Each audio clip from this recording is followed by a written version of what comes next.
श्री शिवाय नमस्तव्यम, हर हर महादेव। श्री नारसिंह महापुराण के 5वें दिवस गुरुजी ने जो अच्छे अच्छे पत्र पढ़े हैं, उस पत्र को मैं आपको इस वीडियो में दिखाने वाला भी हूं और कौन से उनको प्रॉब्लम थी और उनका क्या उपाय किया उन्होंने, जिनसे कि उन सब प्रॉब्लम, बीमारी, दिक्कत की उन्हें आराम मिल गया। तो चलिए सबसे पहला पत्र हम पढ़ लेते हैं और आप मेरे स्क्रीन पे भी देख रहे हैं क्लियरली। जो पहला पत्र आया था घनश्याम जी राठौर पत्नी प्रीति जी राठौर, जो कि मध्य प्रदेश से था, उनका एक पत्र आया था जो कि 27/12/2021 को वो सीहोर गई थी। उन्हें प्रॉब्लम ये थी कि वो अपनी प्रॉपर्टी बेच दी थी। कुछ कारण होगा जिनसे उसने अपनी प्रॉपर्टी बेच दी, सारे रजिस्ट्री का सारा काम कर दिया। उसके बाद जिनको प्रॉपर्टी बेची थी उन्होंने कुछ पैसे नहीं दिए थे। 4 लाख रुपए रह गया था, जो कि उन्होंने बोला था कि हम बाद में दे देंगे बाद में, लेकिन बहुत टाइम हो गया, फिर उन्होंने नहीं दिया। तो जब वो सीहोर गई थी तो महादेव से प्रार्थना करके आई थी कि हे महादेव, हमारी जो भी प्रॉब्लम है वो दूर हो जाए। तो उधर से आने के बाद महादेव की ऐसी कृपा हुई कि उनकी जो पैसे बचे हुए थे उन पार्टी के पास, वो पैसा वापस आ गया। दूसरा पत्र आया था शांति बाई का।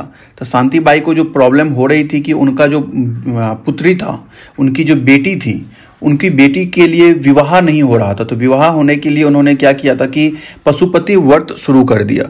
तो जैसे ही पशुपति व्रत शुरू किया तो महादेव की कृपा से दूसरे सोमवार को ही उनकी बेटी का शादी फिक्स हो गया और 14 मई को उनका शादी भी हो गया और 14 जून को वो सीहोर भी पहुंच चुकी है कथा में। उसके बाद जो तीसरा पत्र आया था वो था अनूप कुमार जी का। अनूप कुमार जी का पत्र आया था और उन्होंने इस पत्र में लिखा था कि उनके पति रुद्राक्ष महोत्सव कुबेरेश्वर धाम आए थे और उनकी जो पुत्री थी उनको कोई पुत्र नहीं था।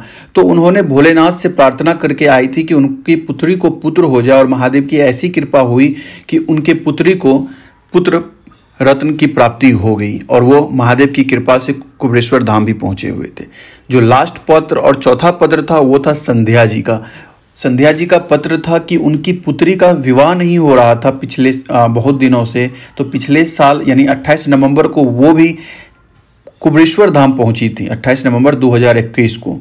महादेव से अपनी प्रार्थना की, उसके बाद महादेव की कृपा ऐसी हुई कि उनकी पुत्री का भी शादी हो गया। जैसा कि गुरुजी ने भी बताया था, ये लास्ट के दोनों पत्र जो थे अनूप कुमार और संध्या जी के, जो कि वहां से सीहोर कुबेरेश्वर धाम से एक पत्थर को यानी एक कंकर को शंकर का रूप मान के आए थे। पत्थर यानी कंकर लेके आए थे, जिसके कारण महादेव की ऐसी कृपा हुई कि दोनों का जो मन चित्त फल था वो उन्हें मिल गया। आशा है कि आप लोगों को वीडियो उपयोगी लगी होगी, तो कमेंट में हर हर महादेव जरूर लिखिएगा।